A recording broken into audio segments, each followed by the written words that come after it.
for Santa Fe. And who was the role model for Willa Cather's book entitled Death Comes to the Archbishop, called upon the Sisters of Loretto for the purpose of establishing a school for girls in Santa Fe. After a most hazardous journey from their Kentucky mother house, during which their Mother Superior died, 4 Sisters of Loretto arrived and established their school.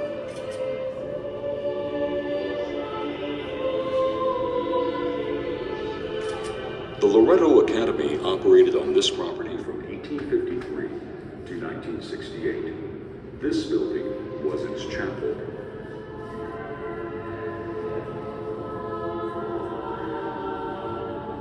The chapel is said to be patterned after Sainte-Chapelle in Paris, and, by most accounts, is the first Gothic structure built west of the Mississippi.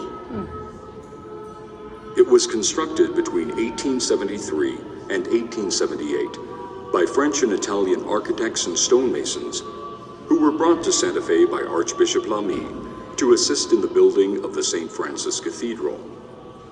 Many descendants of these workmen still live in New Mexico.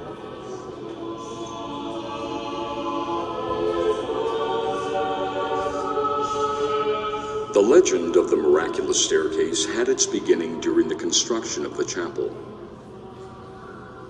When built, the chapel had no stairway to its choir loft, which was not uncommon for the times, as most choirs were composed of male singers who used ladders.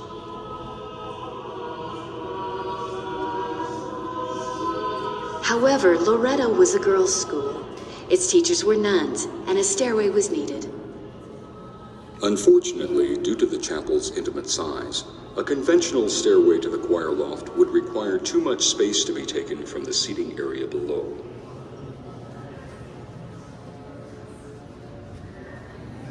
To solve the problem with the stairway to the choir loft, the sisters made a novena to Saint Joseph, the patron saint of carpenters, to whom the construction of the chapel had been entrusted.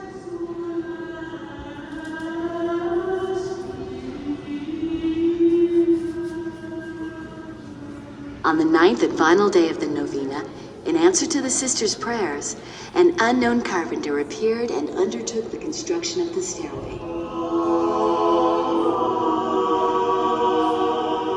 It is said that the mysterious craftsman worked for 6 months using only a saw, a hammer, a carpenter's square, and tubs of hot water in which to shape the wood.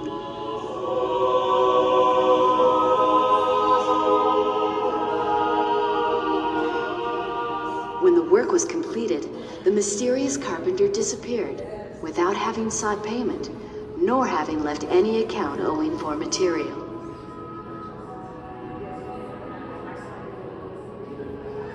His miraculous stairway is 23 1/2 feet high,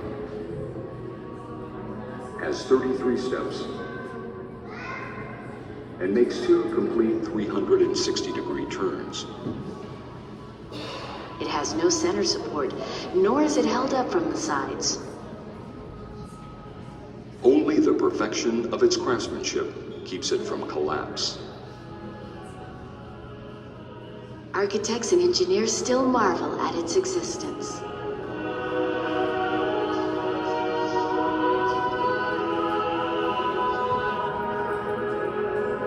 The stairs were originally built in 1877 without a railing, yet using them was such a frightening experience that a Santa Fe carpenter was engaged to provide a balustrade, a work of considerable skill in itself.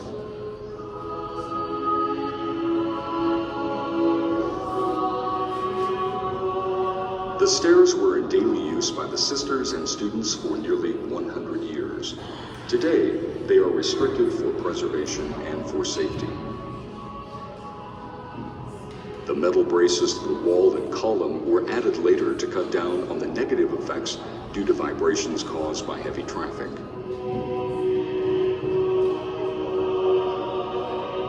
The 8 stained glass windows, which line the nave, were made in 1874 by the Atelier de Bronze of Clermont-Ferrand, France.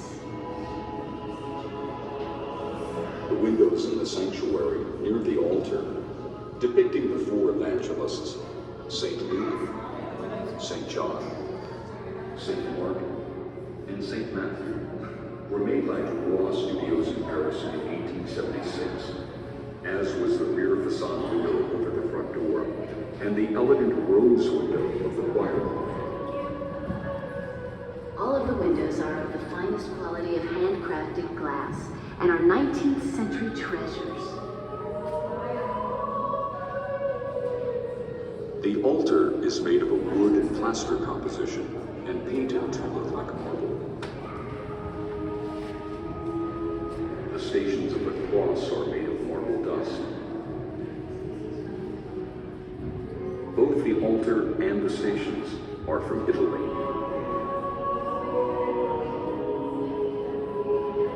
The chapel's harmonium is located in the choir loft. The harmonium, which is similar to a reed organ, was made by Alessandro Francois in 1867 and imported from Paris between 1883 and 1886.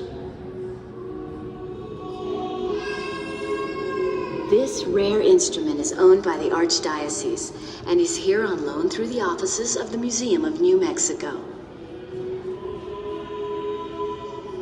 In 1968, Our Lady of Light Academy was closed by the Sisters of Loretto. The sisters offered the property to the Archdiocese, but it did not choose to make the purchase. As a result, the Sisters of Loretto placed the property on the open market. And it was purchased in 1971 by a private family.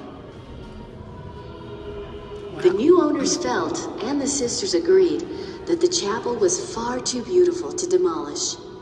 Consequently, since the acquisition of the property, the chapel has been preserved as an historic landmark. The Holy Eucharist and sacred relics were removed from the altar before the property was purchased.